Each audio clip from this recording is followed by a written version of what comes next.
तो एक बार फिर से हमारी कैप्चर के लेक्चर नंबर 20। आज का लेक्चर हमारा होने वाला बहुत छोटा सा लेकिन कंटेंटफुल होगा। आपको इसके बारे में काफ़ी कुछ आपको पता नहीं होगा और हम ट्राई करेंगे कि इसको बहुत इजीली आपको इस चीज़ को समझा दें। ठीक है, शुरू करते हैं फिर आज के लेक्चर को। ठीक है, आज के लेक्चर का टॉपिक है बेटा लॉग। क्या टॉपिक है बेटा? लॉग, लॉगरिथम और लॉगरिथमिक फंक्शन है। Logarithmic function logarithmic function and exponential function. कौन सा फंक्शन बेटा? एक्सपोनेंशियल फंक्शन है ना। इसके बीच में थोड़ा सा रिलेशन देखेंगे, लॉगरिथमिक फंक्शन क्या होता है और एक्सपोनेंशियल फंक्शन क्या होता है ना। लॉगरिथमिक फंक्शन क्या होता है वो जरा देखते हैं क्या होता है ना। फिर एक्सपोनेंशियल फंक्शन तो इसके बारे में आपको पहले ही बता रखा है बेटा, अगर याद होगा आपको तो, है ना। नहीं याद है तो प्लीज एक बार इसको जाकर देखिए बेटा, लॉग के बारे में सॉरी एक्सपोनेंशियल के बारे में अगर आप बता रहे हैं बहुत अच्छे से। ठीक है, तो स्टार्ट करते हैं बेटा, है ना। स्टार्ट करके कैसे करेंगे बेटा स्टार्ट? तो आओ देखते हैं बेटा। सबसे पहले मैं बताता हूँ आपको लॉग कितने टाइप होता है। देखो चलो, लॉग दो टाइप का होता है। एक होता है नेचुरल लॉग। कौन सा लॉग? Natural log. और दूसरा होता है बेटा कॉमन लॉग। कौन सा लॉग बेटा? Common log. What is meaning of natural log? देखो नेचुरल लॉग को लिखते हैं ln ऑफ x जैसे लिखते हैं बेटा, ln of natural log of x लिखते हैं और उसके से लिखते हैं बेटा log ऑफ x लिखते हैं। बट इसका बेस 10 होता है और नेचुरल लॉग का बेस क्या होता है? नेचुरल लॉग मतलब इंस्टेड ऑफ log x लिख सकते हैं, इसके बेस में कितना आएगा? e। जिसके बेस में e आए वो बना नेचुरल लॉग और जिसके बेस में e नहीं 10 ऐसे हो गया कॉमन लॉग। देखो ये हम लोग कोई भी एक्सपेरिमेंट परफॉर्म करते हैं तब इस्तेमाल करते हैं। कोई भी एक्सपेरिमेंट हमने परफॉर्म किया, कोई भी एक्सपेरिमेंट किया तो वहाँ पर हम इस्तेमाल करते हैं। और ये वाला किसके लिए इस्तेमाल करते हैं बेटा? कैलकुलेशन पर्पस के लिए। किसके लिए करते हैं बेटा? कैलकुलेशन। जब मुझे कैलकुलेशन करना हो, कोई वैल्यू फाइंड करनी है तो हम लोग लॉग टेबल का यूज करते हैं। तो वहाँ पर हम लोग क्या इस्तेमाल करते हैं? log x to the base 10 इस्तेमाल करते हैं। क्या इस्तेमाल करना है बेटा? बेस में उसको कितना लाना? 10। ये कहाँ पर कैलकुलेशन के लिए और ये कहाँ पर होता है? एक्सपेरिमेंट पर्पस के लिए। अरे हाय बेटा, अब जरा ध्यान देंगे, हम लोग इसमें कन्वर्जन देखते हैं। नेचुरल लॉग ऑफ x का कोई कन्वर्जन है लॉग टू द बेस 10 में? हाँ है बेटा। अगर तुम नेचुरल लॉग ऑफ x से log x to the base 10 में लाना है तो उसको 2.303 से मल्टीप्लाई करना है। किसको बेटा? जो भी तेरा नंबर है उसको 2.303 से मल्टीप्लाई करो तो किसको कन्वर्ट करेगा बेटा? log x to the base 10 में कन्वर्ट करेगा। देखिए लॉग नेचुरल लॉग x से उसको हटा के तुम ये लिख सकते हो। जैसे अगर तुम लॉग x लिखते हो बेटा log x to the base e दिखा तो उसको हटा के क्या लिख सकते हो तुम बेटा? 2.303 log x to the base क्या लिखो बेटा? 10। समझ आ रहा है? तो ये कन्वर्जन ये तो पाना चाहिए। समझ आ रहा है? पहले बात तो ये एक बहुत बेसिक सा चीज बता रहे हैं। फिर आपको मैं लॉग के ऊपर कुछ फॉर्मूले बताता हूँ बेटा, है कुछ फॉर्मूले आपको जानना जरूरी है। जैसे तुमको log of m equal to n मतलब लॉग दिया बेटा, अब क्या दिया वो देखो, है ना। लॉग में दो चीजों का मल्टीप्लिकेशन लिखा था, हमें से क्या लिखना है बेटा? log n लिखना है प्लस क्या लिखना है बेटा? log n लिखना है। पहला दूसरा फॉर्मूला क्या बेटा? अगर मान लो तुमको log दो चीज को डिवीजन में लिखना है तो उसका फॉर्मूला कितना था बेटा? log n minus log n करना है। मतलब अगर दोनों मल्टीप्लिकेशन में तो दोनों का log n करने का और डिवीजन में करना है दोनों का log माइनस करना है। अगर मान लो कभी तुमको समथिंग रेज़ टू समथिंग का पावर दिखा तो क्या फॉर्मूला है बेटा? n log n मतलब पावर क्या है बेटा? नीचे लेना है ना। पावर क्या लेने वाला है ना? टोपी नीचे लेना। n raise to n log n करेंगे आगे लेना log n लिखना है ना, टोपी नीचे। और ये तो बेसिक फॉर्मूला है। कौन सा फॉर्मूला है बेटा? बेसिक। एक फॉर्मूला है चेंज ऑफ बेस थ्योरम। कौन सा फॉर्मूला है बेटा? Change of Bayes theorem. Change of Bayes theorem ये तुमको बहुत इस्तेमाल होता है बेटा। चेंज ऑफ बेस थ्योरम क्या है बेटा? वो जल्दी देखिए बेटा। चेंज ऑफ बेस थ्योरम क्या होता है? अगर मान लो log तुमको दिखा बेटा a to the base b दिखा तो तुम इसको ऐसे लिख सकते हो बेटा, log a to the base log b, log a by log b लिख सकते हो ना। कभी भी a to the base b दिखा, ये पढ़ने का तरीका है इसको, है ना। कोई भी जब भी log लिखते हैं तो log ऐसा होता है बेटा, log समथिंग अपॉन समथिंग। तो इसको बोलते हैं log this to the base this. जैसे मान लो ये लिखो बेटा x to the base y, तो इसका मतलब बेटा log x y लिखा है तो लिख देना log x और इधर y दिखा। तो इसको पढ़ने का तरीका है बेटा, log of x to the base क्या बेटा? किसके बेस है बेटा? इसका बेस क्या बेटा? y। जिसका पढ़ने का तरीका है, हमेशा जब भी log होता है तो उसके बेस में कुछ ना कुछ होता है। तो इसका मतलब है log x to the base y, log x to the base y। समझ आ रहा है बेटा? समझ आ रहा? log of x to the base y।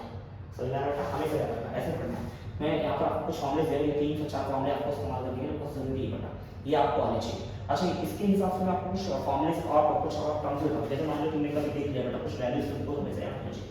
कितनी वैल्यू बता रहा हूँ? देखो ये बहुत बेसिक लेक्चर है, तुमको पता होना चाहिए। बेसिक से रिलेटेड बेटा मैथ्स का है पर तुमको पता होना चाहिए। जैसे तुमने कहीं पर देख लिया बेटा log 1 की value, log 1 to the base आना तो इसका आंसर हमेशा 0 है। कितना था बेटा? 0। कभी भी तुमने देखा बेटा log 10 टू द बेस 10 देखा तो इसका आंसर कितना आएगा? 1 आएगा। ऐसे क्यों होता है? log इसका आंसर 1 क्यों आता है? क्योंकि देखो log 10 रहा तो उसको चेंज ऑफ बेस से बनाओगे ना, log 10 log 10 तो बेटा व्हाट इज log 10 log 10 10 की कैंसिल हो जाएगा, 1 आएगा नहीं आएगा। जैसे तुमने कहीं देखा log e to the base e दिखा तो बेस से तो ऊपर नीचे log e पर log e आएगा बेटा और log e पर log e आएगा बेटा, कैंसिल इन शॉर्ट ये भी वैल्यू मुझे याद रखना है, इसको मैं थोड़ा शॉर्ट में लिख दूंगा यहाँ पर। क्या लिखते हैं बेटा, log 1 टू द बेस 10 कितना आंसर है बेटा 0, log 10 to the base 10 answer कितना आएगा बेटा 1 है ना, log e to the base e कितना आएगा आंसर बेटा 1 आएगा। तो सिंपल लॉजिक में याद रखना, log 1 के लिए कितनी बेटा 0, log 10 के लिए कितनी बेटा 1 और log e के लिए कितनी बेटा 1।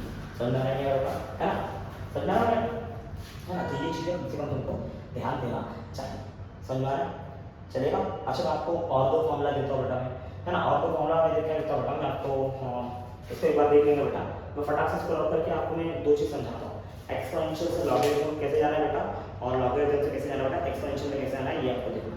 एक्सपोनेंशियल टू लॉगरिथम सिखाता हूँ और लॉगरिथम टू एक्सपोनेंशियल सिखाता हूँ, ये दोनों फटाफट सिखाता हूँ। फटाफट इसको एक बार स्क्रीनशॉट ले लीजिए, हम इसको रख देंगे।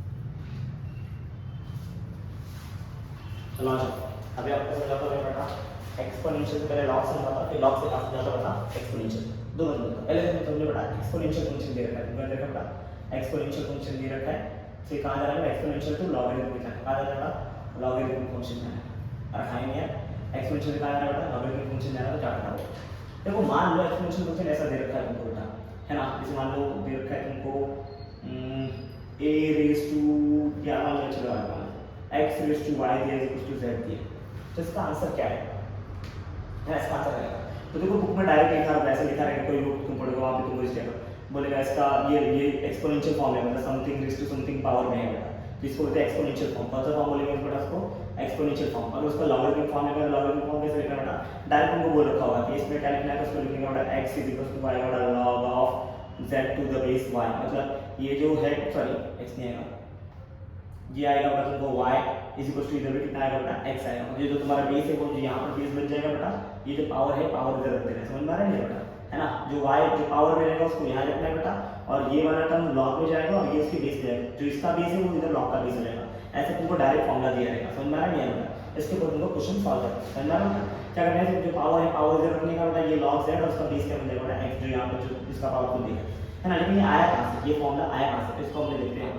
जैसे मान लो दे रखा बेटा x equal to y equal to z दिया, तो तुमको लेना है taking log on both side, क्या लिखो बेटा taking log on both side, log on both side. अब जब तुम log दोनों साइड लोगे बेटा तो क्या दिखेगा तुमको, तुम बोलोगे बेटा इधर भी log of x raise to y दिख रहा है और इधर कितना दिख रहा है इक्वल टू z, मतलब z का लिखो log ऑफ z लिखो बेटा, है ना, दोनों जगह तुमने क्या लिया बेटा log ले लिया।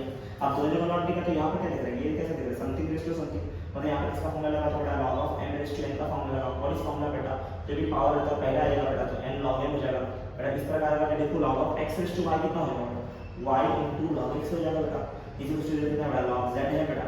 अब अगर मैं बोलूं यहाँ पर y ऐसे लिख सकता हूं बेटा x log x को लिखता हूं तो क्या लिखेंगे बेटा तुमको log z upon log x बेटा, ऐसे ठीक है मैंने बोला नॉर्मल टर्म लिख सकता हूं log x रख लो, तो log x इधर चले जाएगा तो log z upon log x।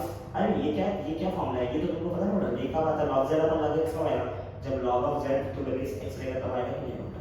मतलब इन शॉर्ट इस फॉर्मूले का सॉल्यूशन क्या आएगा बेटा, ये आएगा। तो ये डायरेक्ट तुमको याद करने बोल देते हैं बहुत लोग, क्या बोलते हैं बेटा डायरेक्ट याद करो, क्या बोलते हैं बेटा जो भी तुमको दिया है बेटा इधर का जो पावर है पावर तुम्हारा आंसर हो जाएगा, और इसका बेस किसका बस हो जाएगा log का बेस, और ये किसमें चल जाएगा log में चल जाएगा, है ना। जैसे मैं तुमको बताता हूं एक एग्जांपल बता देता हूं, ये तुमको मैंने दे रखा है 10 raise to 2 is equal to 100, पता है 10 का स्क्वायर 100 होता है, तो इसको log ये कैसे दे रखा है, एक्सपोनेंशियल फंक्शन दे रखा है, कहां से कहां जाना बेटा लॉगरिथम में जाना तुमको, है ना, एक्सपोनेंशियल तो लॉगरिथम में क्या करना बेटा, ये पावर है तुम्हारा आ जाएगा आंसर, और ये 100 कहां चल जाएगा log में, 100 log में, और ये जो पावर है इसको क्या बन जाएगा बेस बन जाएगा। इसमें और एग्जांपल जो तो बेटा पहला एग्जांपल था, एग्जांपल लगाऊंगा, एग्जांपल नंबर 2 देखो जरा, एग्जांपल नंबर 2 निकाल जरा, देखो ऐसे तुमको दे रखा है 2:3 का पावर 8 है, 2 का पावर 3 करोगे तो 8 होगा नहीं करना, इसका आंसर ये कौन सा फंक्शन है, एक्सपोनेंशियल फंक्शन, इसका लॉगरिथम फॉर्म कैसे आएगा इसका लॉगरिथम, ये जो पावर है मिल जाएगा आंसर, ये 8 किसमें चल जाएगा बेटा log में चल जाएगा बेटा, और ये जो इसका बेस है पावर का जो बेस है ये 2 का पावर 3 है तो इसका बेस ये बेस किसमें चलेगा log में चलेगा।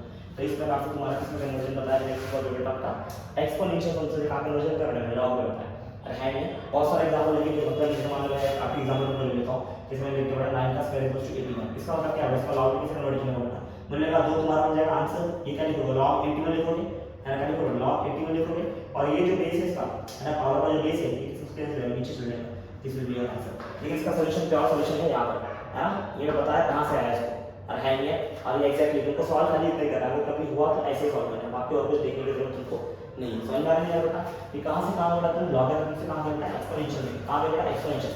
अब तुमको समझा रहा हूं मैं एक्सपोनेंशियल एक्सपोनेंशियल से लॉग में गए थे, अब कहाँ जाएगा बेटा लॉगरिथमिक फंक्शन से बता दे रहा मैं, लॉगरिथमिक फंक्शन से कहाँ बता रहा मैं, logarithmic function to exponential function को बता रहा हूं। जरा देखना एक्सपोनेंशियल फंक्शन में कैसे होगा। जैसे मान लो जैसे तुमको लॉग दे रखा है, क्या दे रखा है बेटा लॉग, तो लॉग से कन्वर्ट कैसे करें, देखो फुल टाइम मेथड है। जैसे मान लो तुमको दे रखा है बेटा log of x to the base y is equals to z दे रखा है, इसका एक्सपोनेंशियल कैसे प्रूव करना है, तो तुमको सीधा बोल देंगे बेटा, क्या बोल देंगे बेटा, बोलेंगे तुम्हारा ये तुम्हारा हो जाएगा आंसर और ये हो जाएगा बड़ा y raised to z, ये कितना हो जाएगा बड़ा y raised to z, मतलब ये जो x है वो इधर रहेगा आंसर में आ जाएगा बेटा, और ये वाला टर्म उधर जाएगा और ये बन जाएगा उसका power y raised to z इसका हो जाएगा बड़ा आंसर। समझ में आ रहा है बेटा, अरे हाई है मतलब इन शॉर्ट क्या है जस्ट अपोजिट है बेटा, जैसे देखना है खाली, लेकिन आएगा कैसे जब उसका सॉल्यूशन देखते हैं बेटा। सॉल्यूशन कैसे, जैसे तुमको दे रखा है बेटा log x दे रखा है टू द बेस y दे रखा है इक्वल टू z दे रखा है बेटा z, तो इसको क्या करोगे तुम ऐसे लिख सकते हो बेटा log x अपॉन y है बेटा, log x to the base y है बेटा, चेंज ऑफ बेस से मतलब क्या होगा बेटा, ऊपर log x है नीचे कितना आएगा log y आएगा इक्वल टू कितना बेटा z आएगा। अरे आएगा कि नहीं आएगा, अरे बोलो आएगा कि नहीं आएगा। नेक्स्ट स्टेप क्या करेंगे बेटा, log ले लो उधर पे, जब log ले लो उधर पे कितना है इधर log x आ जाएगा बेटा, है ना, वो log को उधर ले लो कितना z इनटू log y आएगा कि नहीं आएगा बेटा। अब देखो ये कैसे दिख रहा है बेटा, log के पहले टर्म दिखा बेटा, अगर log के पहले टर्म दिखा तो क्या मैं इसको ऐसे लिख सकता बेटा, देखो ये कैसे दिख रहा है m log n दिख रहा है, अरे है नहीं, तो ये जो log के पहले टर्म है वो पावर में चले जाएगा बेटा, तो कैसे दिखेगा log y raised to z दिखेगा, तो ये z कहां चले जाएगा उसके पावर में, क्योंकि हमने फॉर्मूला पढ़ा रखा है ना log n raised to n का फॉर्मूला, क्या फॉर्मूला बेटा n log n है, अब ये फॉर्मूला यहां से यहां जाएगा तो वहां से यहां तो आएगा बेटा, ये कैसे दिखेगा n log n रहेगा तो क्या लिख सकते हैं n raised to n लिख सकते हैं, नीचे ऐसे बेटा z का z कहां चलेगा उसके पावर में चलेगा, log x into log n दोनों जगह log n log से log कैंसिल, क्या बचा बेटा x कुछ लिखना है बेटा y raised to z, तो ये इसका कन्वर्जन होता है। अब है नहीं तो लॉगरिथम से एक्सपोनेंशियल जाना है तो कैसे करना है, और एक्सपोनेंशियल से लॉगरिथम जाना है तो कैसे करना है बेटा, दोनों खाली बेसिक फॉर्मूला मैं आपको समझाएंगे, फॉर्मूला कहां से आया समझ में आ रहा है। आज का लेक्चर सबसे बेसिक था बड़ा है ना, बहुत बेसिक सा लेक्चर मैंने लिया मतलब लेक्चर दिया, आज मैंने ये समझा दिया। अब अगले लेक्चर में आपको मैं समझाने वाला बेटा अलजेब्रा के कुछ फॉर्मूले, जैसे कंपोनेंट डिविडेंड रूल क्या होता है बेटा, एपी सीरीज क्या होता है, जीपी सीरीज क्या होता है, अगले लेक्चर में इन सब के बारे में थोड़ा आपको मुद्दा दे दूंगा। फिर एरिया के फॉर्मूले और वॉल्यूम के फॉर्मूले है ना, ट्राई करूंगा अगले लेक्चर करूंगा या फिर और लेक्चर ले लूंगा उसके ऊपर, और फिर हम पढ़ेंगे बड़ा फैक्टर की तरफ, है ना। हमारा बेसिक अभी खत्म हो रहा नहीं है, बेसिक जानना बहुत जरूरी है, बहुत बड़ा बेसिक है ना। अब बेसिक जानोगे नहीं तो अभी कहाँ से तुक्का मारोगे यार, अरे है नहीं यार, तो बेसिक जान लो अच्छे से, समझ में आ रहा है बेटा। तो आज को चाहिए खत्म करता हूँ, मिलते हैं अगले लेक्चर में, तक के लिए